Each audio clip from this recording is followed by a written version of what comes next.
대단히 감사합니다. 여러분 성경은 한마디로 말해서 약속의 책이죠. 그래서 구약, 신약 그러는 게 다 약속이라는 말씀입니다. 구약 성경에서 제일 많이 나오는 약속의 말씀이 뭘 것 같아요? 메시아에 대한 약속이죠. 하나님께서 메시아를 보내주셔서 세상을 구원하시고 세상을 회복하시겠다. 메시아에 대한 예언의 말씀이 구약 성경에 제일 많이 나옵니다. 그렇다면 신약 성경에 제일 많은 약속은 뭐라 그랬죠? 주님의 재림에 대한 약속이다.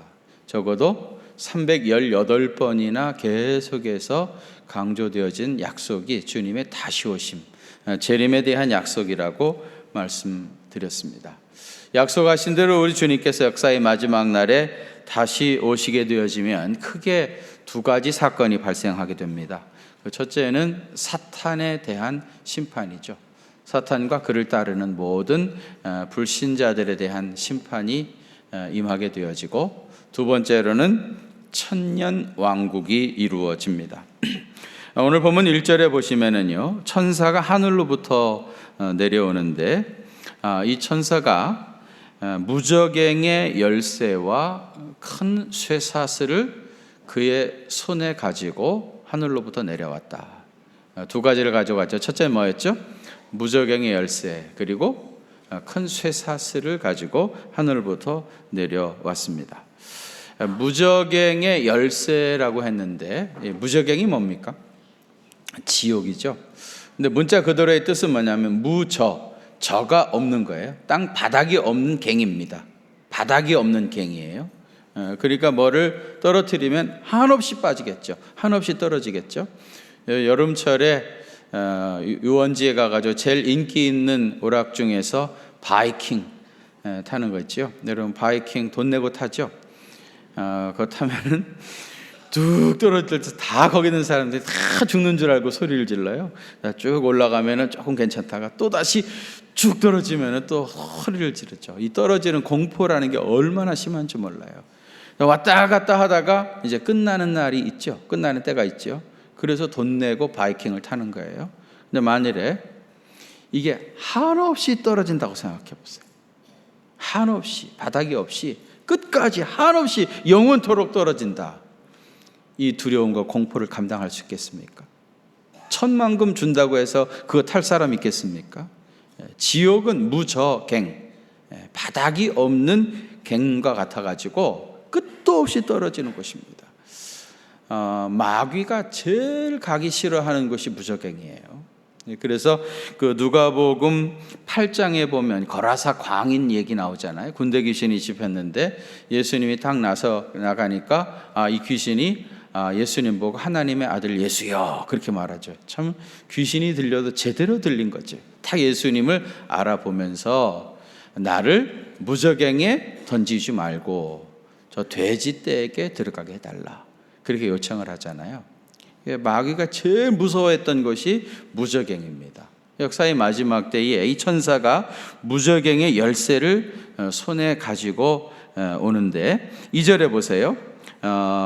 용을 잡으니 이 용이 곧 옛 뱀이고 마귀고 사탄입니다.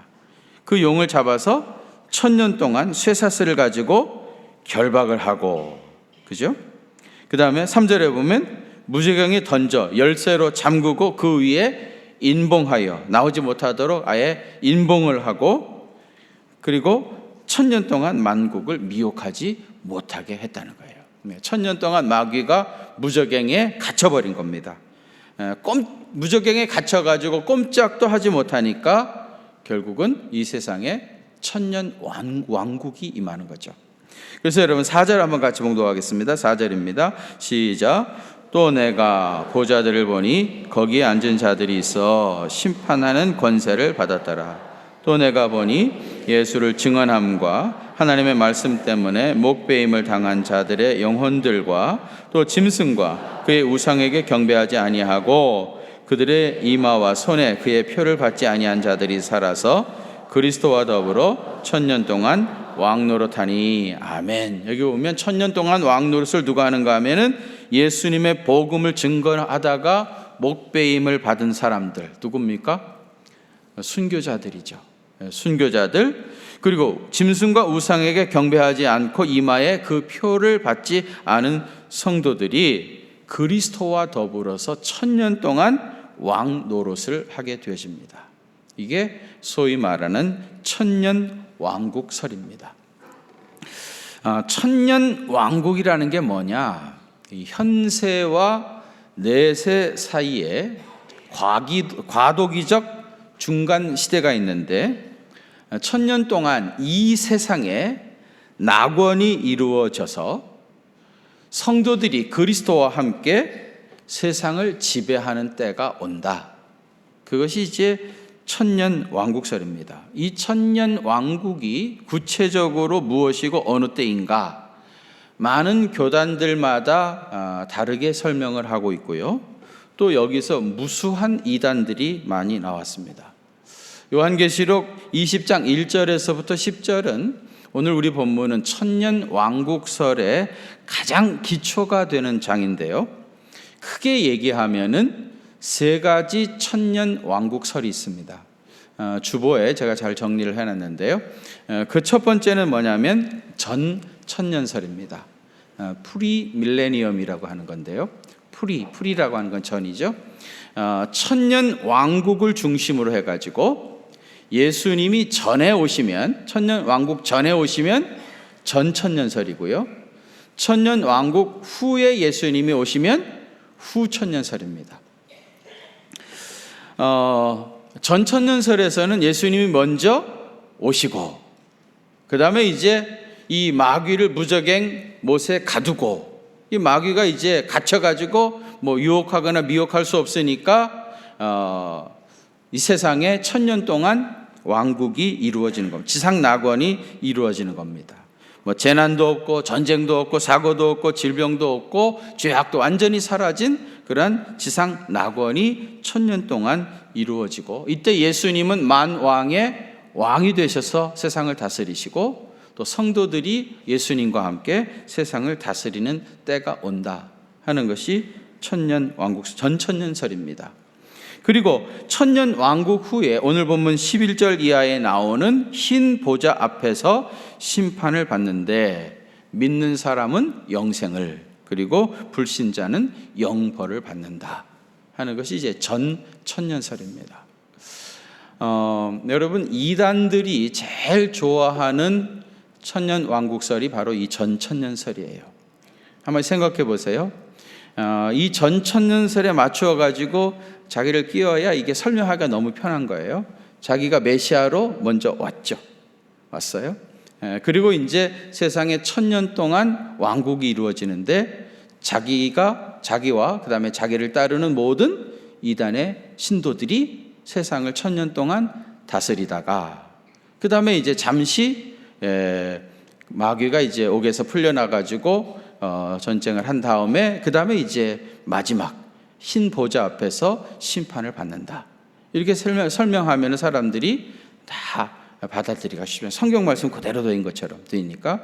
그래서 이 전천년설을 사이비 이단 교주들이 제일 좋아하는 설명입니다. 그 다음에 두 번째는 후천년설입니다. 포스트 밀레니엄이라고 하는 건데요. 복음이 온 세상에 다 전파되어 가지고 이 세상에 그 낙원이 이루어지는 거예요. 복음이 전파되고 그래가지고 먼저 이 세상에 1000년 동안 낙원, 황금기가 되어지고 1000년 왕국 후에 예수님이 재림한다. 그래서 이걸 후천년설이라고 하는 겁니다. 굉장히 낙관적인 해석이죠. 여러분, 복음이 다 전파되어지고 온 세상 모든 사람들이 다 예수님을 믿게 되어지면 이 세상이 천국같이 되겠습니까? 낙원이 될 것 같습니까? 굉장히 낙관적인 것처럼 보이지만은 실제로 이 세상은 점점 더 악을 향하여 무섭게 달려가고 있습니다. 그 다음에 이제 세 번째가 무천년설입니다. 어밀레니엄이라고 하는 건데요. 이 무천년설은 뭐냐면은 이 세상에서 천년 왕국이라는 거는 없다. 루이스 벌코프라고 하는 사람이 대표적인 학자인데요. 이 천년 왕국을 문자적인 의미로 받아들이지 아니하고 그래서 이 세상에 주님이 실제로 오셔가지고 교인들과 성도들과 더불어서 1000년 동안 다스리는 그런 때는 없다, 그런 겁니다. 천년 왕국은 지상의 통치가 아니고 천국에서 영원한 통치를 말하는 것이라는 겁니다. 천년이라는 것도 문자적으로 딱 1000년을 의미하는 것이 아니라 영원토록 천국에서 하나님이 예비하신 나라에서 사는 것을 천년 왕국이라고 말한 것이지, 이 세상에 그런 왕국이 이루어지지 않는다. 그래서 무천년설이라 그렇게 말하는 겁니다. 천년 왕국이 없다 해서 무천년설입니다. 여러분은 어느 설이 맞는 것 같아요? 천년 왕국 사상의 뿌리는요, 유대인들이 가지고 있었던 메시아니즘에 있습니다. 아까 구약 성경에서 제일 많이 반복되어진 것이 메시아에 대한 예언이라고 그랬잖아요. 유대인들은 구약 성경에 그렇게 끊임없이 강조했던 메시아에 대한 기대, 메시아니즘을 가지고 있었습니다. 이건 뭐 다르게 얘기하면 시오니즘이라고 그렇게 이제 말하기도 하는데, 이사야 65장 18절에서 25절에 보면 메시아가 오셔서 건설할 세상에 대해서 자세하게 설명을 하고 있습니다. 거기 보면은 나의 백성이 기뻐하리니 우는 소리와 부르짖는 소리가 그 가운데서 다시는 들리지 않을 거다. 그러니까 슬피 부르짖음이 없는 절대적인 기쁨만 있는 곳이 된다, 그런 얘기고요. 그 다음에 거기는 날수가 많지 못하여 죽는 유아와 수완이 차지 못한 노인이 다시는 없을 것이다. 무슨 얘기예요? 자기 수를 다 누리게 되어진다는 거죠. 뭐 병들어 죽는다거나 사고로 죽는다거나 그런 사람이 없다는 겁니다. 그 다음에 내 백성의 수완이 뭐 같고요? 나무의 수완과 같겠다, 그래요. 나무의 수완. 여러분, 나무는 몇 년이나 삽니까? 뭐 1000년, 2000년씩 사는 나무들이 많이 있죠. 내 백성의 수완이 나무의 수완과 같고 장수의 복이 임한다는 거예요. 그 다음에 그들이 부르기 전에 내가 응답하겠고 그들이 말을 마치기 전에 내가 들을 것이며, 이건 뭐예요? 하나님을 친히 대면하여 보는 것처럼, 그래서 무슨 말을 하면 하나님이 즉시 응답하시고 주님과 대면하여 사는 것 같은 그런 세상이 되어진다는 거예요. 그 다음에 25절에 보면 이리와 어린 양이 함께 먹을 것이며, 이리가 양을 잡아먹지 않고요, 함께 사이좋게 나란히 너도 먹어라 나도 먹어라 하면서 나란히 먹고, 그 다음에 사자가 소처럼 짚을 먹을 것이며, 사자가 소를 잡아먹는 게 아니라 소처럼 지푸라기를 먹고, 뱀은 흙으로 양식을 삼을 것이니 나의 성산에서는 해함도 없겠고 상함도 없을 것이다. 그러니까 정글의 법칙이 완전히 없어지고요, 그리고 이 모든 짐승이 서로 다 아끼고 사랑하면서 그렇게 살아간다는 겁니다. 유대인들은 그 메시아를 하나님께서 보내주셔서 이런 세상을 건설하게 될 것이고, 이 메시아 왕국에 유대인들이 온 세상을 지배하게 될 것이다. 그러면서 그들은 이 메시아 왕국이 도래하기를 늘 고대했던 겁니다. 신약과 구약 사이에 외경이 있죠. 중간 시대에 그 외경에도 보면 이런 사상들이 많이 있습니다. 특별히 외경 바룩 2서 29장 5절과 6절에 보면 메시아 왕국에 얼마나 놀라운 물질적인 축복을 받게 될 것인지에 대한 이야기가 나오는데, 한번 잘 상상해 보세요. 땅도 열매를 몇 배? 1만 배 맺을 것이요 그랬어요. 우리는 30배, 60배, 100배 그러는데 여기서 몇 배?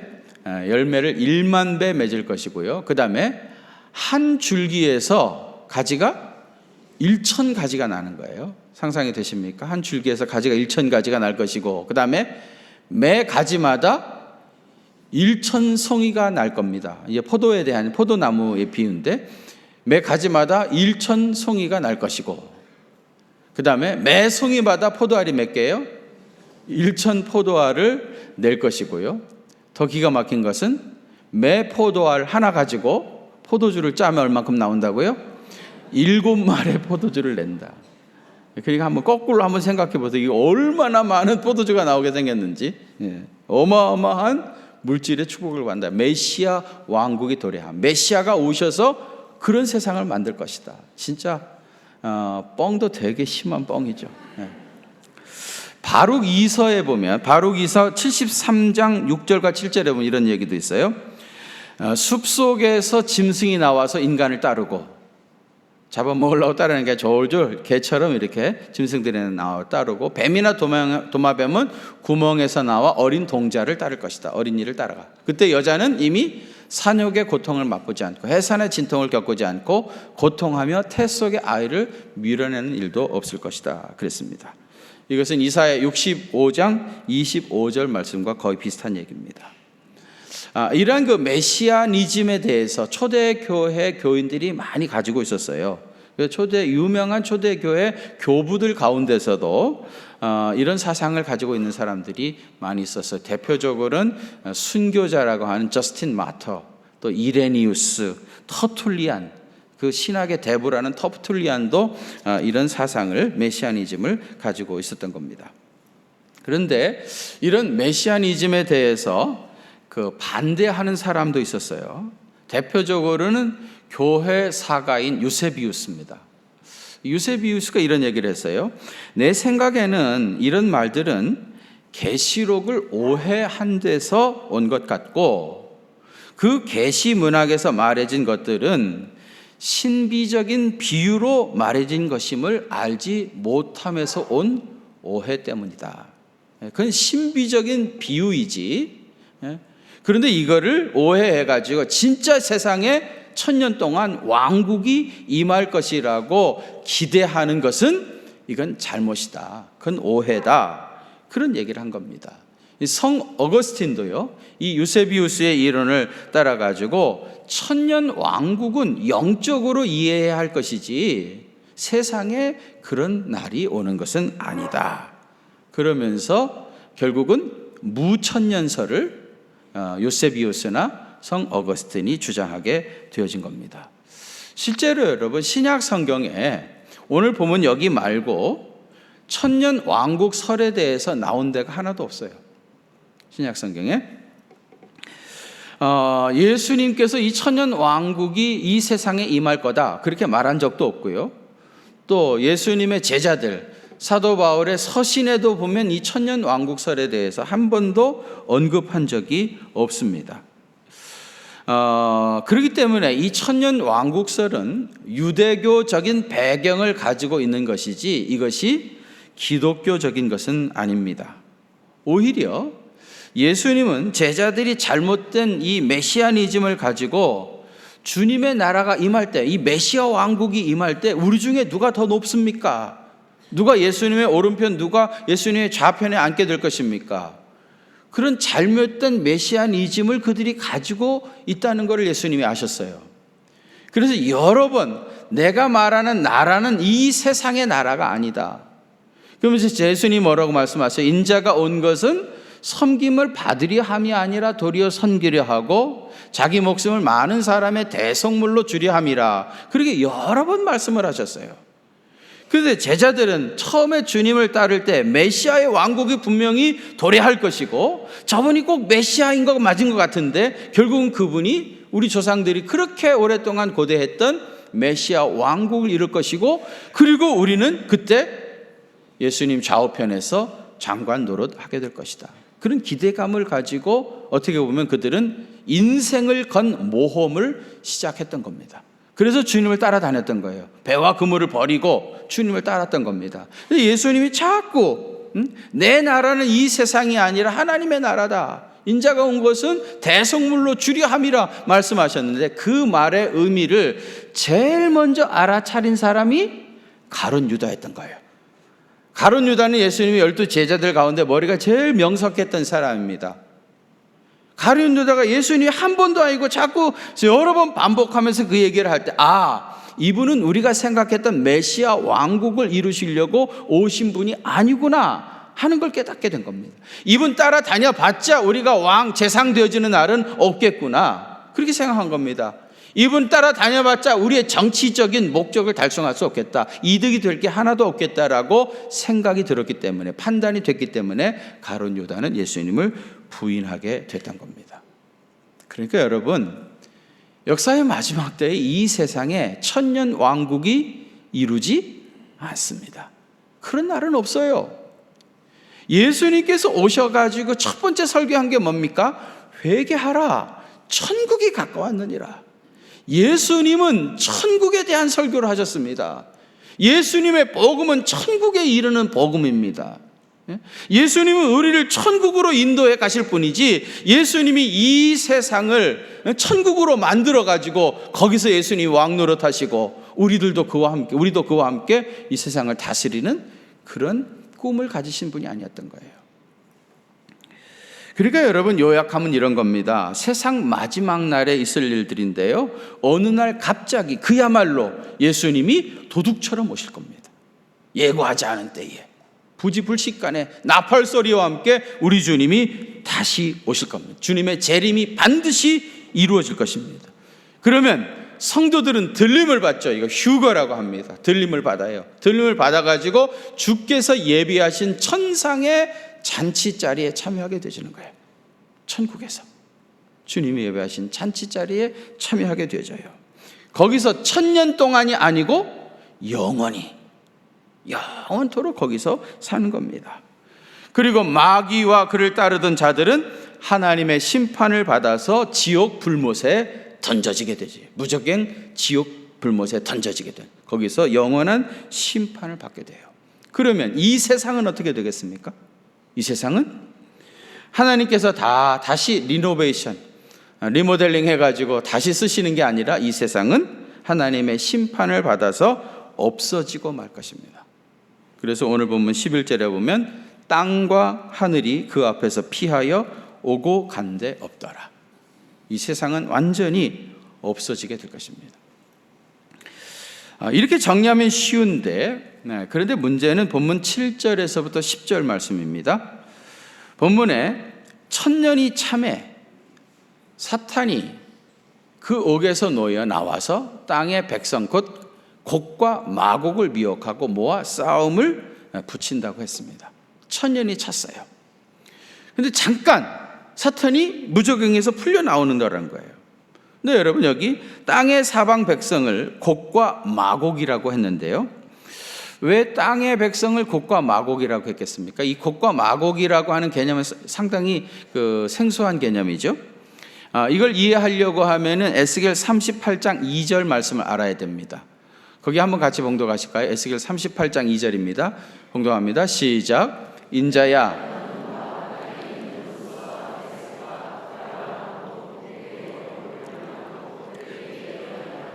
거기 보면 인자야, 너는 마곡 땅에 있는, 마곡이라는 나라에 있는 로스와 메섹과 두발 왕 곧 곡에게로 얼굴을 향하고 그랬어요. 이 마곡에서는요, 왕을 뭐라고 불렀냐면 곡이라고 불러요. 곡. 우리나라는 왕을 임금이라고 부르죠. 임금. 이건 원래 닛금에서 왔다고 그래요. 닛금이 이빨 사이즈입니다. 옛날 우리나라 서로 왕을 안 하겠다고 해가지고 형제들끼리 모여 앉아가지고 이빨 큰 사람이 왕하자 그래가지고 임금이 됐다, 그런 설명이 있습니다. 우리는 임금이라고 그러고요, 일본에서는 천황이라고 그러고, 애굽에서는 바로라고 부르죠. 여기 그 곡과 마곡에서는 임금을 곡이라고 그래요. 그 왕들의 이름을 3명 언급하죠. 로스, 메섹, 두발입니다. 그 에스겔 38장과 39장에 보면 이 왕들이 이스라엘을 쳐들어왔는데 결국은 다 전멸을 당하게 되어져요. 그래서 유대 랍비들은 하나님을 대적하는 모든 세력을 상징적으로 곡과 마곡이라 그렇게 말합니다. 오늘 본문에 보면 곡과 마곡이 많은 사람들을 모아가지고 성도들과 싸움을 붙죠. 그 수가 바다의 모래알과 같이 많았다는 거예요. 그들이 9절에 보시면 지면에 널리 퍼져서 성도들의 진과 사랑하는 성을 포위했는데, 성도들이 살고 있는 곳을 포위하고, 사랑하는 성은 예루살렘 성, 교회를 포위한 겁니다. 그런데 어떻게 됐습니까? 하늘에서 불이 내려와가지고 저희들을 소멸했어요. 이 말은 뭐예요? 하나님이 직접 저들을 심판한 겁니다. 그래서 저희를 미워했던 마귀가 불과 유황못에 던지우니 거기서 밤낮 괴로움을 받겠다. 그러니까 1000년 왕국 후에 잠깐 무적행에서 마귀가 풀려나가지고 곡과 마곡들을 모아서 하나님의 백성들을 해하려고 달려들었는데 하늘에서 불이 내려와서 그들을 다 심판해서 결국은 그들이 영원토록 저주를 받았다, 그런 얘기입니다. 근데 이 천년 왕국설에서 논쟁을 일으키는 것이 7절 서두에 있는 천년이 참회라는 말이에요. 만일 이 본문의 말씀을 문자적으로만 그대로 이해한다고 하면 우선 예수님이 재림하시죠. 그 다음에 천년 왕국이 이루어지죠. 천년이 다 찼습니다. 어떻게 된다고 그랬어요? 무저경의 문이 잠깐 열려져 가지고 마귀가 다시 활동을 하기 시작합니다. 그래가지고 곡과 마곡들을 모아가지고 하나님의 성을 에워싸고 전쟁을 일으키려고 하는데 하늘에서 불이 내려와서 그들을 심판한다. 이걸 문자적으로만 이야기하면 그렇게 쭉 설명을 할 수가 있습니다. 그런데 이렇게 문자적으로 쭉 설명해 가는 것이 대단히 위험성이 많다 하는 걸 제가 여러 번 말씀을 드렸어요. 왜냐하면 하나님의 때라고 하는 카이로스하고 인간의 시간인 크로노스는 전혀 다른 개념입니다. 하나님께서 역사의 마지막 때 행하실 일들은 카이로스, 하나님의 시간 개념에서 역사하시는 것이고, 지금 우리가 이해하고 생각하는 것은 인간의 시간, 크로노스라고 하는 개념을 가지고 짜 맞춰 본 겁니다. 그래서 논리적으로는 이렇게 쭉 될 것 같은데, 그것이 맞을 것 같은데 그렇게 설명하면 안 된다. 이렇게 설명하는 사람들이 세대주의 신학자들이고 옛날 시한부 종말론자들이 다 이런 식으로 계시록을 설명하다가 이단에 빠져들어갔던 겁니다. 그래서 기억하실 거예요. 제가 여러 가지 재앙들 얘기하면서 첫 번째 재앙 다음에 반드시 두 번째 재앙이 임하고 세 번째 재앙이 임하는 것이 아니다. 그런 재앙이 연차적으로 순서적으로 기계적으로 오는 것이 아니라는 말씀을 드렸던 것도 하나님이 역사하는 때하고 인간의 시간은 다른 개념이기 때문입니다. 그러니까 여러분, 천년이 차가지고 다시 무저갱의 문이 열려가지고 또 마귀들이 역사하는 그러다가 심판을 받는 그런 때가 온다, 그런 개념으로 이해하면 안 되고, 여기서 중요한 건 뭐예요? 역사의 마지막 때에 결국은 하나님께서 마귀와 그를 따르는 모든 불신자들을 심판하신다는 겁니다. 그래서 마지막 심판에 대한 얘기가 본문 11절에서부터 15절에 나오는데요. 11절 보시면은 크고 흰 보좌 위에 앉으신 자가 있는데, 흰 보좌 위에서 하나님께서 심판하시는데, 12절 보시면 흰 보좌 앞에서 심판을 받을 자들이 누구냐? 죽은 자들이, 큰 자나 작은 자나 그랬어요. 심판받는 자들은 누구예요? 죽은 자들입니다. 죽은 자들 가운데는 큰 자도 있고 작은 자도 있겠죠. 그 중에 좀 더 선한 사람도 있고 좀 더 악한 사람도 있을 것이고요. 좀 더 큰 일을 많이 한 사람도 있을 것이고 그렇지 못한 사람도 있을 겁니다. 그러나 큰 자나 작은 자나 한 가지로 마찬가지인 건 뭐예요? 죽은 자입니다. 이 죽은 자는 뭐예요? 불신자입니다. 예수 믿지 않은 불신자는 천국에서 죽은 자입니다. 그들 중에 큰 자도 있을 거고 작은 자도 있을 겁니다. 그 중에 큰 일을 한 사람도 있고 그렇지 못한 사람도 있습니다. 그러나 본질적으로 죽은 자입니다. 마찬가지입니다. 하나님의 심판을 피하지 못합니다. 심판을 할 때 판사가 헌법책을 들고 재판을 하듯이 보좌 앞에 섰는데 책들이 있었다고 그래요. 이 책들은 뭐냐 하면 불신자들의 삶이 모두 기록된 일종의 생활 기록부입니다. 그래서 여러분 12절에 보면 죽은 자들이 자기 행위를 따라 책들에 기록된 대로 심판을 받는다. 불신자들은 자기 행위를 따라 그 책들에 기록된 내용대로 심판을 받는 겁니다.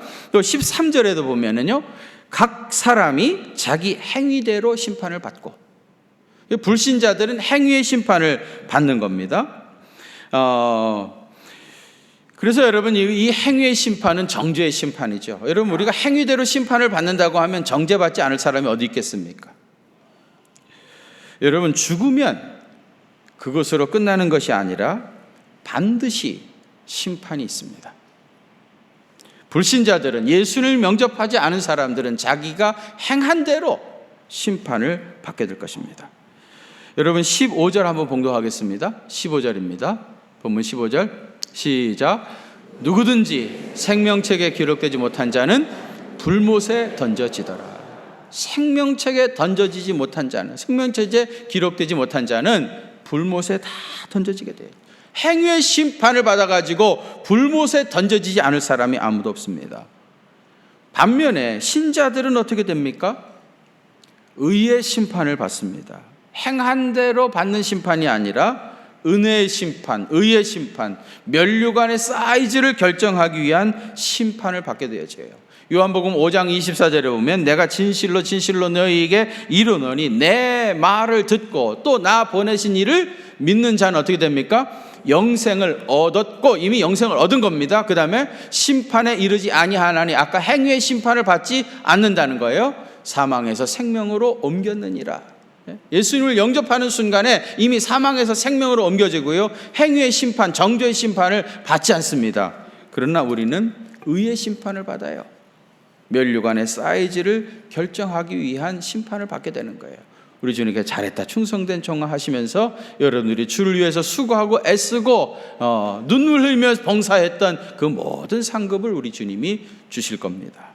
그러니까 여러분, 천국에는 책이 두 가지 종류가 있습니다. 하나는 뭐냐면 오늘 본문 표현대로 하자면 책들이라는 게 있고요, 또 하나는 뭐죠?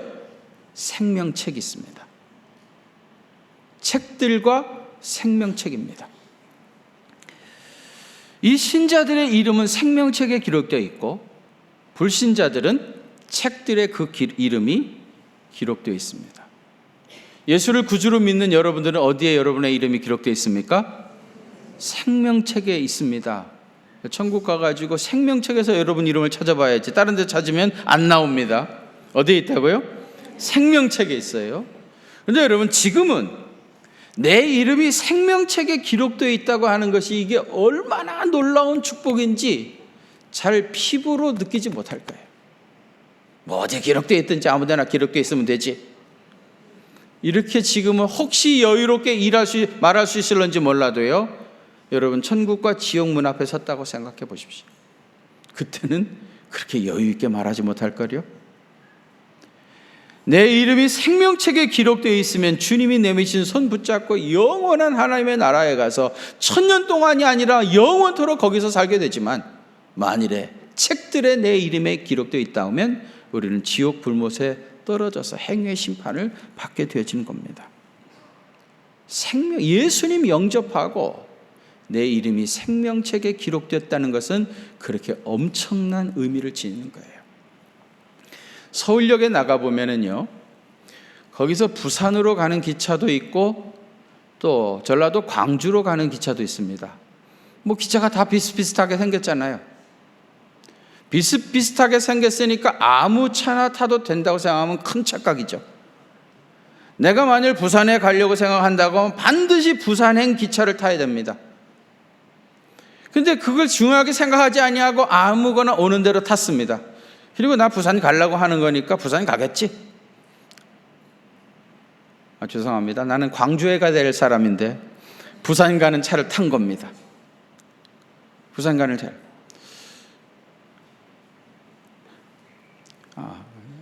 제가 2부에는 부산 간다고 그랬는데 이제 광주로 가야 되겠습니다.